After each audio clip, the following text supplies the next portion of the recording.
எங்கள் IARS Arunraj sir, ஏன் sir எதுக்கு சார் அரசியல்?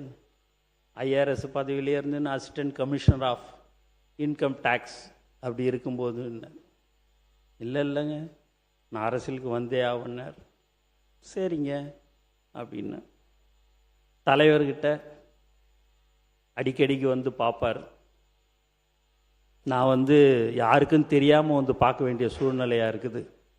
நான் ராஜினாமா பண்ணிவிட்டு நேரடியாக நான் பார்க்கணும், நான் உங்களோட கட்சியில் நான் பணியாற்றி நான் தேர்தலில் நான் நிற்கணும் அப்படின்னார்.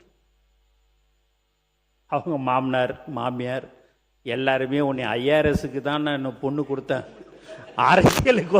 அரசியலுக்கு நீ போவேன்னு தெரிஞ்சால் நான் கண்டிப்பாக உனக்கு பொண்ணே கொடுத்துருக்க மாட்டேன்ல நிலைமையெல்லாம் அவருக்கு வந்துச்சு. ஆனால்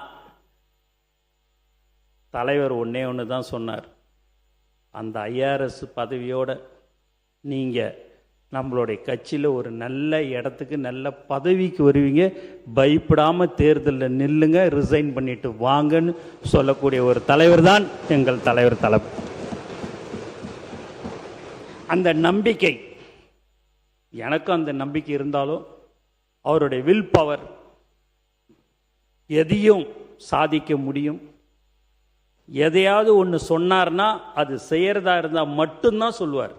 இல்லைன்னா நீங்கள் எப்படி சொன்னாலும் சரி அதை செய்ய முடியாது இருக்குதுன்னா கண்டிப்பாக அவர் அதை சொல்லவே மாட்டார்.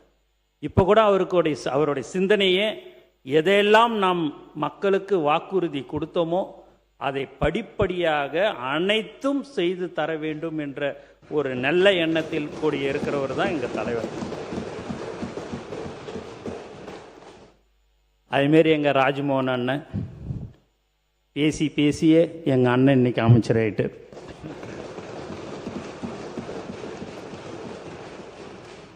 எல்லாரும் பார்க்குறாங்க கூட்டணி கட்சியில் இருக்கிறவர், என்னடா இது என்னை பற்றி எதுவுமே சொல்லலையா அன்னிட்டுன்னு. அதெல்லாம் விஸ்வநாத அண்ணனும் சரி, நானாவும் சரி, டூரிசம் மினிஸ்டரும் சரி, விசிகேலேருந்து இருக்கிற அண்ணனும் சரி, எல்லாமே எங்களுக்கு உண்மையாகவே எங்கள் தலைவருக்கு ஒரு உண்மையானவர்கள் எல்லோரும் எங்களுடன் இருக்கிறார்கள் என்பதை இந்த நேரத்தில் தெரிவிச்சுக்கிறோம். அவர் வெங்கட் சார் ரொம்ப காலமாக ட்ரெஷரராக நம்ம எங்களுடைய தலைவரோடு இருந்தார். இன்றைக்கி அவருக்கும் இன்றைக்கி சீட்டு கொடுத்து இன்றைக்கி ஒரு சட்டமன்ற உறுப்பினராக இருக்கிறாரு. இங்கே இருக்கிற பின்னாடி அமைச்சர்கள் எல்லாருமே நீங்கள் பார்த்தீங்கன்னா எல்லாருமே ரசிகர் மன்றத்திலேருந்து தான் நாங்கள் எல்லாமே வந்தோம். ரசிகர் மன்றத்துலேருந்து நற்பணி மன்றம் எல்லாமே 28-29 வருஷமாக இருந்தோம். அதனால தான் நான் சொன்னேன், ஒருத்தவங்களை கூட யாருமே இப்படியும் இழுக்க முடியாது அப்படியும் இழுக்க முடியாது.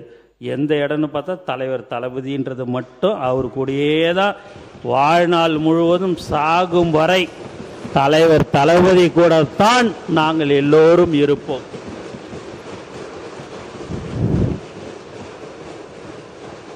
அதெல்லாம் நம்ம அதை யாரையும் நாங்கள் குற்றமாக சொல்லலை.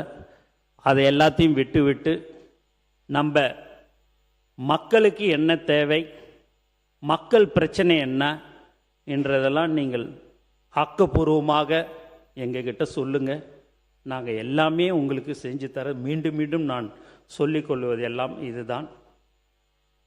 ஏன் அப்படின்னு பார்த்தீங்க அப்படின்னா, திடீர்னு ஒரு நாள் இன்றைக்கி இவங்ககிட்ட பேசுனாங்க, அவங்ககிட்ட பேசுனாங்க, யாருக்கிட்ட என்ன பேசினாலும் சரித்தான், ஒருத்தவங்க கூட இந்த பக்கமும் அந்த பக்கமும் வரவே மாட்டாங்க.